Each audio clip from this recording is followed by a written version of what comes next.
Alright.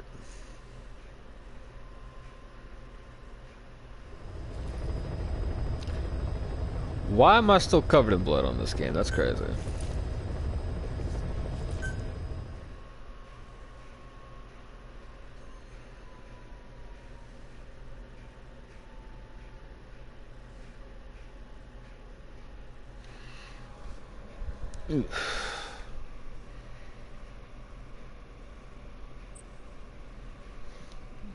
Alright, let's see it.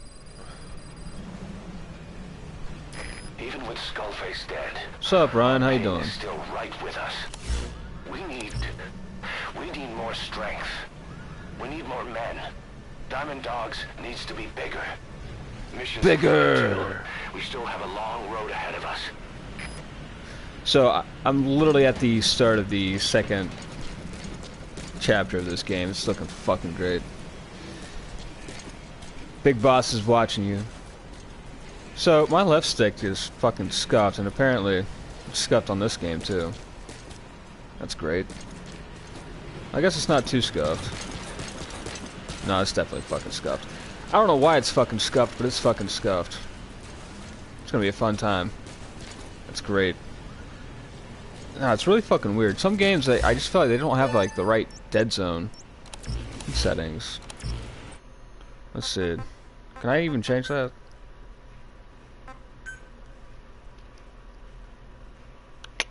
I'm not seeing anything to change that. Fucking hell, whatever then. We're gonna roll with it.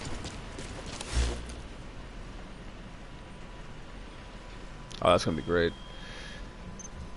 I'm not even sure if I remember how to play this game, to be honest.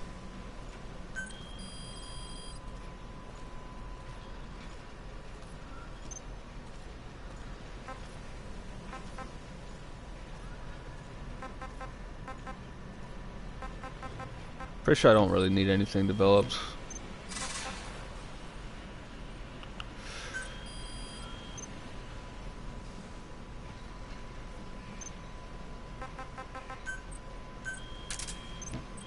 There we go. Okay.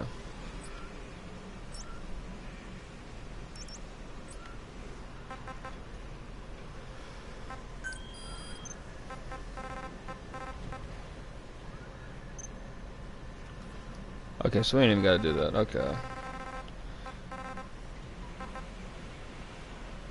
To know too much, substance, and extreme backup back down are our main missions, it looks like. One of them's definitely extreme, apparently. I haven't played this game in like a fucking minute.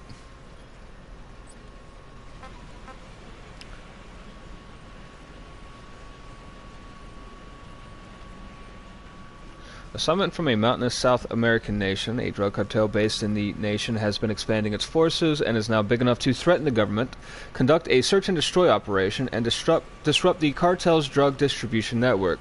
The cartel's massive wealth has provided it with armament on par with a national army. Okay, what do I fucking need? Oh, I need a tank. That's right, I forgot about that. I need a fucking tank for that shit. I don't have a tank. That's unfortunate.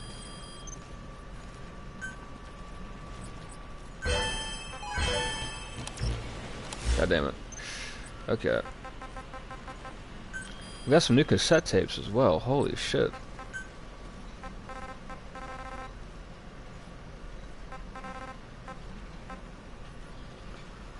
Let's go with that one.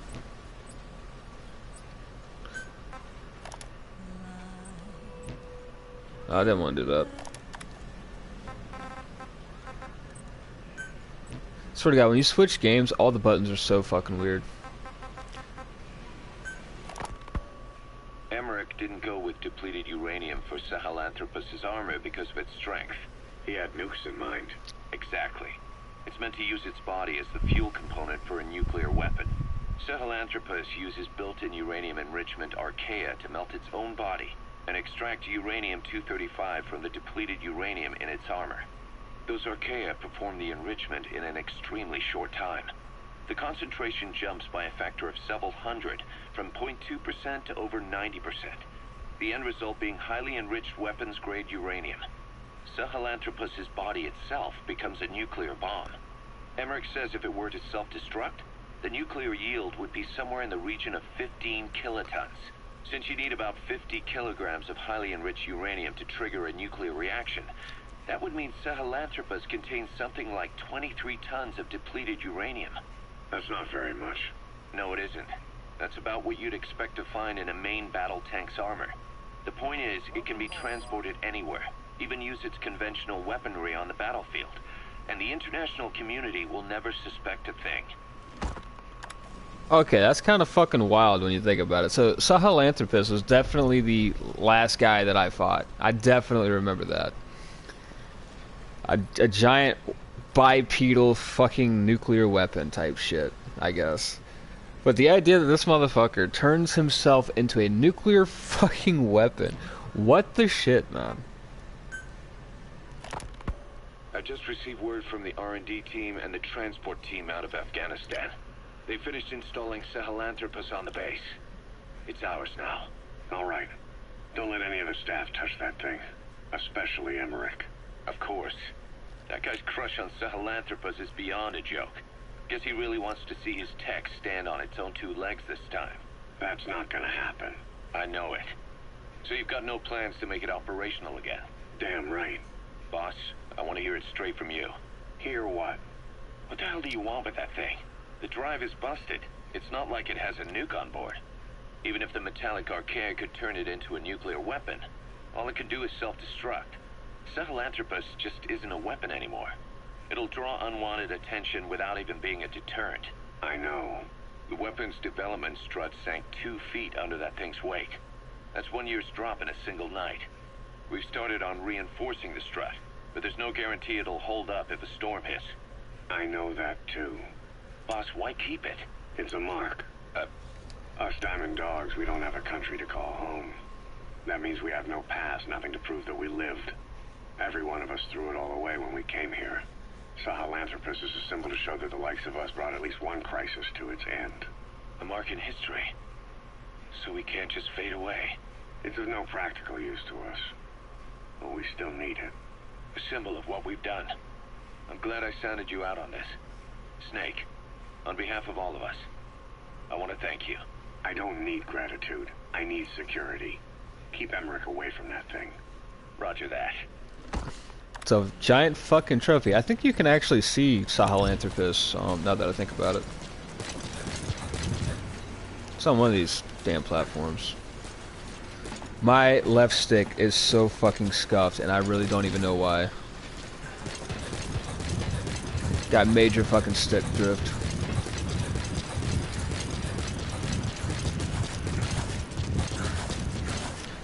Dude, why the fuck is it so damn scuffed? I can play other games just fine, but then I play these games, it's just like... It's crazy. It might be the R&D platform.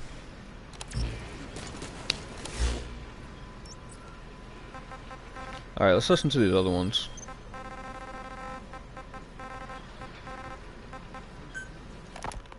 You said that the nuke Skullface was trying to spread around the world were equipped with a failsafe. Something that could shut them down at will. His will. Quite so. After all, he needed a guarantee that a buyer wouldn't simply turn the weapons back on him. So how can they be stopped? The criticality trigger, that is, the detonator, is a complete black box design. Any attempt to dismantle it causes it to melt in seconds, using the corroding archaea. The design ensures that no detonation is possible unless it disengages the lock. So he had a way to disengage it remotely. Precisely. The client simply presses a button.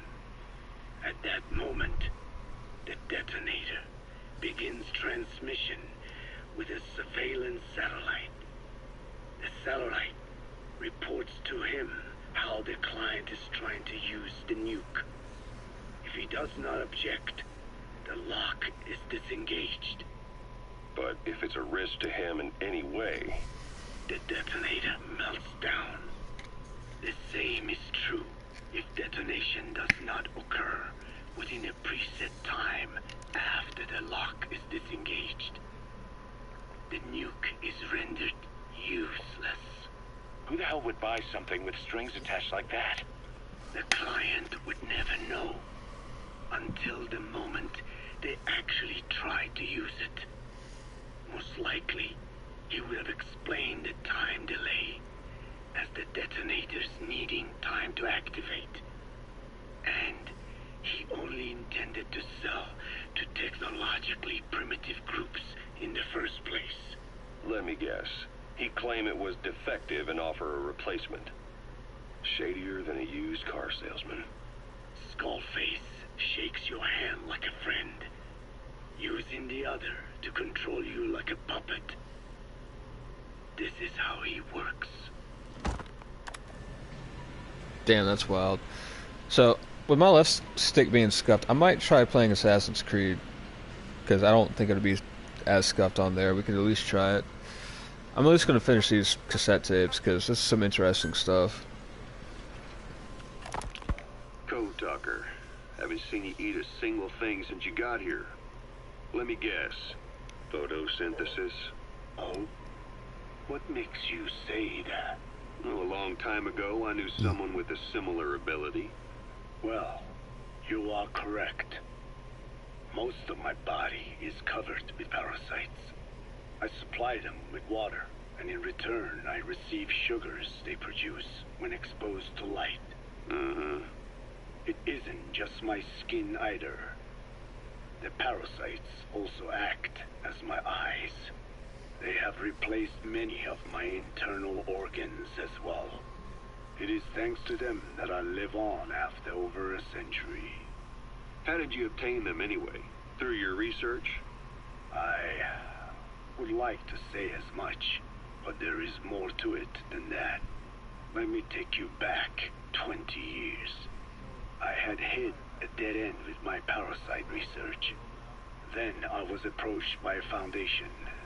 They said they had a sample of an unusual strain of parasite. Which foundation? Apparently, they had links to ARPA. But that is all I learned. I was somewhat ignorant of the ways of the world. Just being able to study it was enough for me. Yeah, I've heard that before. Go on. Half in doubt, I visited them to discover the body of an old man.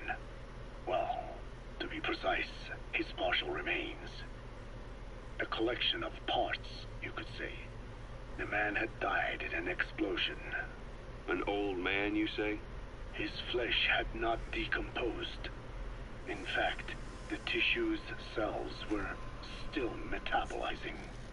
The parasite had infected, or should I say assimilated with, the tissues, and was keeping them alive. I became obsessed with studying the body parts, foregoing food and even sleep. Every day was filled with new discoveries. The parasite's biology, internal anatomy, life cycle. But there was only so much I could learn through observation. And so I made a decision. To truly know the parasites, I had to live with them. So, you implanted them inside you from the dead man's flesh? Correct. It was quite a gamble, whether or not they would adapt to me. But fortunately, it appears I was compatible with them. Or perhaps, through my many years of research, my immune system learned to tolerate them. Were they that body's only parasite? Yes. However, there was a separate specimen that supplied its host with adrenaline in response to pain, and yet another that could control insects at will through secreting heterogeneous pheromones. I wanted exposure to them, to take them into me, but my wishes were denied. Their records, though, provided clues that helped advance my research. Would you care to join me? A life spent never worrying about food is a most wonderful one. I think I'll pass. But thanks. This has been helpful. Dude, imagine putting parasites in your body. That's crazy. So, I think I'm actually going to switch the stream over to another game. I'm gonna load up Assassin's Creed Origins really quick, cause like not every game is scuffed with my left stick being like it is, but this one definitely is, and I don't think I want to play it like that. The hope is eventually I'll get enough money, I'll get a new controller. I wish my other controller didn't fucking die. Like, it was a good fucking controller, man. But fuck, I'm gonna switch games.